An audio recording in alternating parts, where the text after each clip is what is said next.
I'll tell you a topic. What the hell's going on with Eddie Alvarez? Does anybody have some insight there? If you do, let me know. At Chael Sonnen. Go to Twitter. Tell me what's going on there. I mean, I think I have the same basics that you guys do. He's got some talks with the UFC coming up, I believe sometime this week. If I'm wrong about that next, but he's going to go sit down with the UFC. He's a free agent. I guess I should start with that. He's fought his last fight, and he's going to sit down and talk. Now, there's a couple of clues in that, though. Okay, most negotiations in the UFC are done through a manager and over the telephone. Sometimes through an email, sometimes through a text message. They're very informal. Hey, do you want it or not? Let us know. And let us know quickly because we're going to move on. The fact that he is going to go personally sit down with Dana White in Las Vegas is a great sign for Eddie. That is what Dana does with the elite guys who he respects and who he wants to keep. Dana is not just Mr. Good News. He's a very good negotiator. And he doesn't play around. He will tell you straight up to your face where he sees your value and where he sees you going with your career. That's true.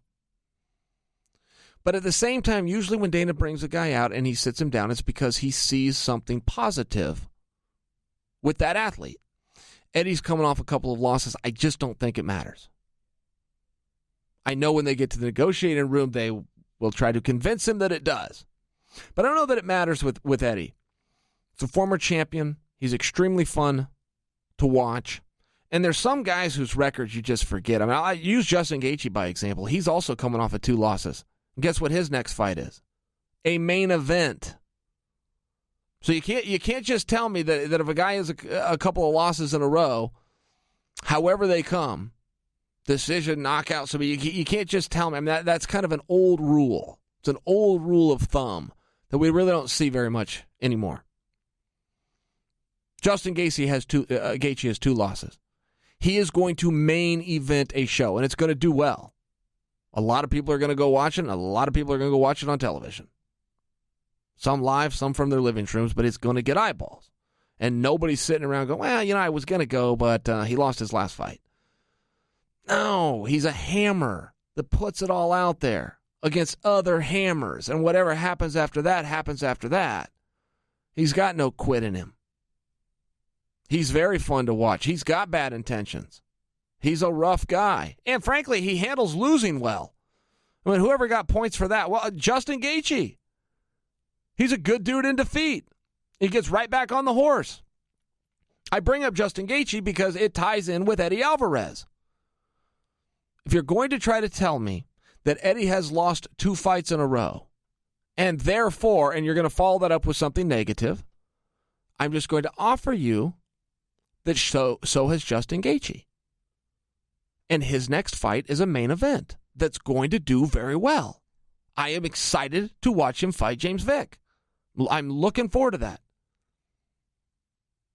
And if I have now won you over to that argument that 2 losses in a row, any way they come, including by finish, is not damaging, as people like to say that it is, if I've won you over to that, I will then remind you that one of Justin Gaethje's 2 losses was to Eddie Alvarez.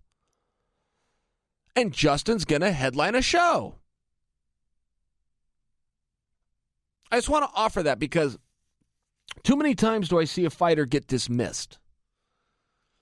Too many times do I see something go wrong and he gets dismissed. Meanwhile, somebody else on the roster who's got some wins, but they're fighting complete bums, the world appears to be opened up to them. And I'm not telling a fan that they're wrong. I'm just bringing it to your attention that this does happen. Eddie could have been undefeated for the last 5 years if he wanted to be a dick about who he was fighting.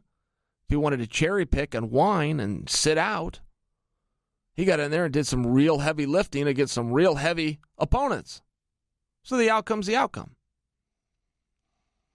I bring that up to you because whatever happens to Eddie, I want it to be a positive. He deserves that. He's a former world champion. He's got a big name. He's got a great brand. He's incredibly fun to watch, and he's responsible. Does what he says he'll do when he says he'll do it for the price he says he'll do it for. Not a lot of guys like that out there anymore. Never misses weight. Never pulls out of fights. Anyone, anytime, anywhere. Because I can just see the headline now. If things don't work out with the UFC and Eddie goes over back to Scott Coker, I can just see that, oh, well, he couldn't make it in the 2 losses in the UFC, and Coker has to, sign a guy that Dana didn't want. That's not true. Dana does want him. Dana's going to meet with him face-to-face. They're going to have their talks, and we'll see where it goes from there. If Eddie stays, great, good for him. And I hope he got a good number because he's worth it. If he leaves for what he views as greener pastures and goes back to Scott Coker, his original promoter, I might add, the story cannot be, oh, well, he wasn't wanted by the UFC. No, that's just not true. He's going to sit down face-to-face with them. So whatever happens, good for Eddie. If he stays with the UFC and is happy, great. And if he leaves because he's happier going back with Scott Coker, that's great too. But I can just see those negative headlines coming out now. Couldn't make it in the former champion. Now he's over at Bellator. I could just see that now.